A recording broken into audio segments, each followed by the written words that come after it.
말씀은 욥기 41장 1절부터 34절입니다. 내가 낚시로 리오야단을 끌어낼 수 있겠느냐? 너 끈으로 그 혀를 맬 수 있겠느냐?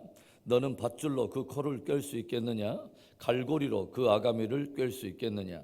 그것이 어찌 내게 계속하여 간청하겠느냐? 부드럽게 내게 말하겠느냐?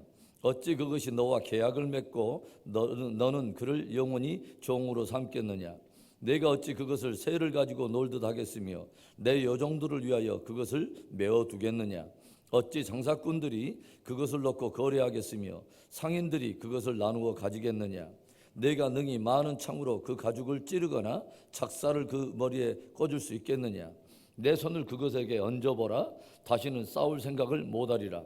참으로 잡으려는 그의 희망은 헛된 것이니라. 그것의 모습을 보기만 해도 그는 기가 꺾이리라. 아무도 그것을 격동시킬 만큼 담대하지 못하거든 누가 내게 감히 대항할 수 있겠느냐? 누가 먼저 내게 주고 나로 하여금 갚게 하겠느냐? 온 천하에 있는 것이 다 내 것이니라. 내가 그것의 지체와 그것의 큰 용맹과 늠름한 체구에 대하여 잠잠하지 아니하리라. 누가 그것의 가죽을 벗기겠으며 그것에게 겹체가를 물릴 수 있겠느냐? 누가 그것의 턱을 벌릴 수 있겠느냐? 그의 둥근 이틀은 심히 두렵구나. 그의 즐비한 비늘은 그의 자랑이로다. 튼튼하게 봉이 나듯이 닫혀 있구나. 그것들이 서로 달라붙어 있어 바람이 그 사이로 지나가지 못하는구나. 서로 이어져 붙었으니 능히 나눌 수도 없구나. 그것이 재채기를 한즉 빛을 발하고 그것의 눈은 새벽의 눈꺼풀 빛 같으며 그것의 입에서는 햇불이 나오고 불꽃이 튀어나오며 그것의 콧구멍에서는 연기가 나오니 마치 갈대를 태울 때 솥이 끓는 것과 같구나. 그의 입김은 숯불을 지피며 그의 입은 불길을 뿜는구나. 그것의 힘은 그의 목덜미에 있으니 그 앞에서는 절망만 감돌 뿐이구나. 그것의 살껍질은 서로 밀착되어 탄탄하며 움직이지 않는구나. 그것의 가슴은 돌처럼 튼튼하며 맷돌 아래쪽같이 튼튼하구나. 그것이 일어나면 용사라도 두려워하며 달아나리라.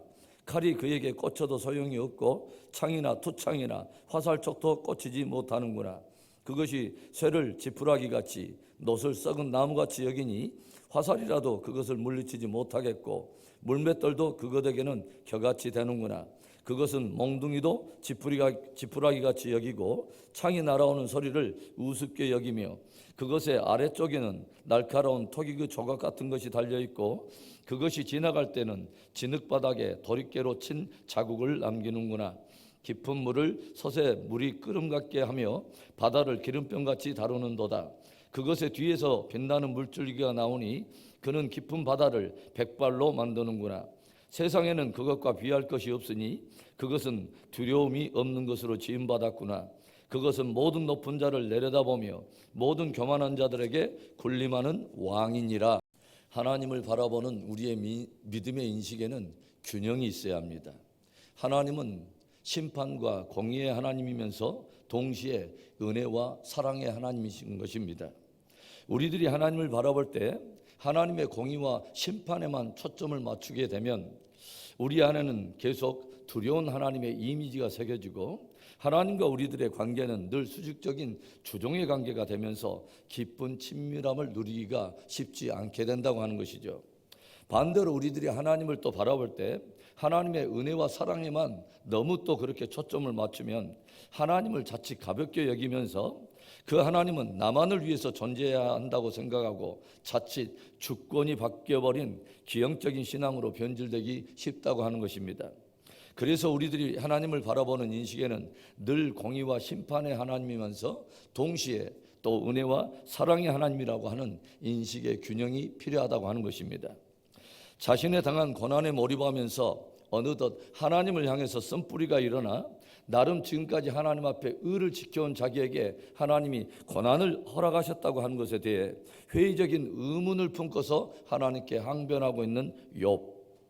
의와 불의가 서로 뒤바뀌어버린 무질서와 혼돈을 방치하시고 그것에 대해서 침묵하시는 분이라면 과연 그 하나님은 의로우신 분인가? 과연 그 하나님을 의롭다고 말할 수 있는가? 그렇게 생각하고 있는 것입니다. 하나님께서는 그런 욥에게 어제 무엇을 물으십니까? 8절에 보시니까 8절에 보면 내가 내 공의를 부인하려느냐? 내 의를 세우려고 나를 악하다 하겠느냐? 욥, 너는 네가 세운 의로서 나의 의를 판단하며 나의 공의를 부인하겠다고 하는 것이냐? 너의 의의 기준을 가지고 마치 나를 법정에 세워가지고 나를 악하다고 판결하려고 하는 것이냐? 라고 몰아붙이십니다. 그리고 하나님께서는 네가 그렇게 나의 의를 판단할 정도로 의롭다면 네가 너의 의를 한번 내게 보여보라고 주님은 도전하세요. 진실로 네가 의를 행하는 자라면 너에게는 의에 대한 온전한 지혜가 있어야 할 것이며 그 의를 집행할 수 있는 힘과 능력이 있어야 하는데 그것을 내 앞에서 한번 보여보라고 하는 것입니다. 하나님께서는 너는 교만한 자들로 하여금 공의의 심판을 두려워 떨게 할 만한 그런 천둥소리를 너는 만들어낼 수 있겠느냐? 동물의 으뜸이라고 할 수 있는 베헤못을 제어할 수 있는 능력이 있느냐라고 물으십니다. 한마디로 너는 무질서와 혼돈을 야기하는 그런 교만한 자들과 악을 행하는 자들을 제어할 수 있으며 과연 저들을 심판할 수 있느냐 하는 것이죠. 네가 지금 나름 의에 대한 기준을 가지고 나의 의로움까지 지금 판단하려고 하는데 그렇다면 네가 가진 의로서 그런 교만하고 완악한 자들을 한번 제어하고 심판해 보라고 하는 것이죠. 하나님께서는 의를 행할 능력이 없는 무능함을 인정하게 하심으로 진실로 욥이 하나님을 신뢰하도록 그를 이끌기를 원하고 계신다고 하는 것이죠. 오늘 하나님께서는 또다시 욥 앞에 거대하고 강력한 존재 하나를 내세워서 자신의 무력함, 자신의 연약함을 인정하게 하고 크신 하나님의 은혜와 능력을 의지하도록 그를 인도하십니다. 그 강력한 존재가 무엇입니까? 오늘 등장하고 있는 리워야단이라고 하는 동물입니다. 이 리워야단은 고대 당시에 실제로 존재했던 바다 괴물로서 당대 사람들은 이것을 혼돈을 상징하는 동물로 여겼다고 해요. 오늘 이 리워야단을 통해서 하나님께서 욥에게 던지는 믿음의 도전들이 무엇일까요? 첫째로는 크신 하나님을 두려워하며 경외하라고 하는 것입니다. 오늘 하나님은 당대 바다 괴수로서 혼돈을 상징하는 이 강력한 동물인 리워야단이 얼마나 강력한 힘을 가지고 있는가를 섬세하게 들려주고 있어요. 1절과 2절의 말씀, 네가 낚시로 리워야단을 끌어낼 수 있겠느냐? 노끈으로 그 혀를 맬 수 있겠느냐? 너는 밧줄로 그 코를 꿰 수 있겠느냐? 갈고리로 그 아가미를 꿰 수 있겠느냐? 우리들이 오늘의 이 말씀을 쭉 살펴보면 이 리워야단이라고 하는 바다 괴수가 얼마나 강력한 힘을 가지고 있는 무섭고도 그런 두려운 존재였는가를 우리가 알게 되죠. 어떤 창이나 작살로도 뚫을 수 없는 철갑 같은 그 비늘을 가지고 있으며 또 어떤 장수라도 그 모습만 봐도 기가 꺾이고 두려워 달아날 수밖에 없는 강력한 힘을 가지고 있다고 하는 거죠. 33절과 34절의 말씀도 보면 세상에는 그것과 비할 것이 없으니 그것은 두려움이 없는 것으로 지음받았구나. 그것은 모든 높은 자를 내려다보며 모든 교만한 자들에게 군림하는 왕이니라. 한마디로 리워야단은 세상에 존재하는 것 가운데 가장 강력하고 가장 두려운 괴수라고 하는 것이죠. 과연 이 리워야단을 누가 제어할 수 있으며 누가 다스릴 수 있겠는가 하는 거예요. 오늘 하나님께서 이 리워야단을 내세워서 욥을 몰아붙이시는 이유가 무엇일까요? 하나님이 지으신 피조물 가운데 하나인 이 리워야단을 사람들이 두려워하며 또 그것을 제어하거나 통제할 수 없다면 그것을 지으신 창조주 되신 그 하나님은, 그 크신 하나님은 더욱 두려워하며 더욱 경외해야 되지 않느냐는 것입니다. 인생들의 어이없는 모습이 무엇일까요? 보이는 어떤 존재는 두려워하고 보이는 세상은 두려워하면서도 그것을 창조하신 그보다 훨씬 크신 하나님을 경외하지 않고 그분의 뜻에는 불순종한다는 것입니다. 그리고 사람들이 자기의 나름 세운 자기의 의로서 크신 하나님의 의를 부인하며 그분을 조롱한다고 하는 거죠. 오늘 하나님께서는 리워야단을 이 내세우신 것은 그것 앞에 한없이 무기력하고 무능함을 인정한다면 그보다도 훨씬 더 크신 하나님을 두려워하며 경외함을 욥에게 가르치고 교훈하시는 것입니다. 10절의 말씀을 보겠습니다. 아무도 그것을 격동시킬 만큼 담대하지 못하거든 누가 내게 감히 대항할 수 있겠느냐. 사랑하는 여러분, 저와 여러분이 정말 두려워해야 할 것은 리워야단이라든가 아니면 보이는 거대한 안악자손이 아닙니다. 우리들이 정말 두려워할 것은 어떤 상황이나 문제가 아닙니다. 우리들이 진실로 마음에 무게를 두고 정말 깊이 경외하고 두려워할 분은 하나님 한 분밖에 없는 것입니다. 종교개혁자인 칼빈이 들려주었던 그 말을 다시 한번 우리의 마음속에 새겼으면 좋겠습니다. 오직 하나님을 두려워하라. 그리고 다른 아무것도 두려워하지 말라. 크신 하나님을 두려워하며 진실로 그분을 경외하는 신실한 저와 여러분의 믿음이 되기를 주의 이름으로 축원합니다. 오늘 이 리워야단을 통해서 하나님께서 욥에게 던지시는 도전이 무엇입니까? 두 번째로는 모든 것의 주인이 되신 하나님의 은혜를 기억하고 감사하라는 것입니다. 11절의 말씀을 보겠습니다.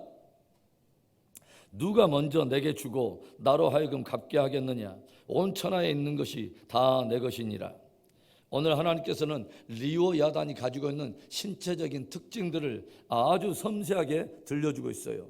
그것의 체구와 또 그것의 철갑 같은 비늘, 또 거대한 입속에 펼쳐져 있는 그 둥근 이빨들과 아무것도 두려워하지 않는 본능적인 감각에 이르기까지 리워야단이 가지고 있는 그 생태와 특징과 감각에 이르는 모든 것을 섬세하게 욥에게 들려주고 있어요.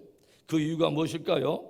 하나님께서 이 리워야단을 창조하신 이유, 리워야단에게 그런 특별한 체질과 생태와 감각을 주신 분이 바로 하나님이라는 것이죠.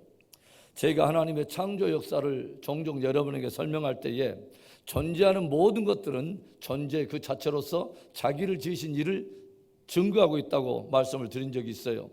여러분, 지금 하나님께서 리워야단에 대해서 욥에게 섬세하게 들려주시고 있는 그 이유는 이 리워야단을 지으신 이가 하나님이요, 그 하나님께서 우리 인생들을 또한 지으셨으며 하나님이 리워야단을 깊이 알고 있는 것처럼 모든 인생들에 대해서 섬세하게 알고 있고 인생들이 누리고 있는 모든 것이 하나님께로부터 온 은혜임을 알라고 하는 것입니다. 하나님께서 욥에게 도전하는 말씀이 뭐예요? 온 천하의 모든 것이 나 여호와의 것인데 어느 누가 자기의 것으로 나에게 먼저 드렸다고 말할 수 있는 자가 누가 있으며 나에게 먼저 드렸기 때문에 받는다고 말할 수 있는 자가 누가 있겠느냐 하는 것입니다. 오직 하나님께서 우리들을 창조하시고 우리들을 보존하시기 위해서 베푸신 은혜를 누리고 있다고 하는 것이죠. 사도 바울 역시 감동하며 감격 속에서 선포하고 있는 고백이 있습니다. 로마서 11장 35절과 36절의 말씀, 누가 주께 먼저 드려서 갚으심을 받겠느냐? 이는 만물이 주에게서 나오고 주로 말미암고 주에게로 돌아감이라. 그에게 영광이 세세 있을지어다. 아멘. 사랑하는 성도 여러분, 우리가 누리고 있는 지극히 작은 것 하나까지도 여러분 권리처럼 여기지 않기를 바랍니다. 모든 것에 담겨있는 하나님의 섬세한 은혜들을 늘 깊이 기억하며 감사할 수 있기를 축복합니다. 은혜가 변하여 권리로 인식되면서부터 사람들 안에는 감사가 메말라버리고 바로 거기서부터 신앙의 타락이 시작되는 것입니다. 모든 것의 주인 되신 하나님의 은혜를 깊이 기억하고 늘 감사로 승리하는 우리의 믿음이 되기를 주의 이름으로 축원합니다. 오늘 이 리워야단을 통해서 하나님께서 욥에게 던지는 마지막 세 번째 도전은 죄악을 심판하시며 의를 행하시는 공의의 하나님을 찬양하라는 것입니다. 설교 서두에 말씀을 드렸지만 이 리워야단은 어떤 사람도 또 어떤 장수도 통제하거나 제어할 수 없는 혼돈을 상징하는 그런 괴수라고 제가 말씀을 드렸어요. 그 어떤 것도 이 리워야단을 길들이거나 또 싸워서 이길 수 없다고 들려주고 있습니다. 잔잔한 바다를 가르며 모든 교만한 자들 위에 군림하는 왕으로 묘사되고 있는 이 리워야단을 누가 과연 다스리며 누가 제어할 수 있느냐 하는 것이죠. 하나님께서 이 말씀을 들려주시는 이유는 혼돈을 가져오는 이 리워야단을 통제하고 다스릴 수 있는 분이 오직 하나님 한 분뿐인 것을 들려주고 있는 것입니다.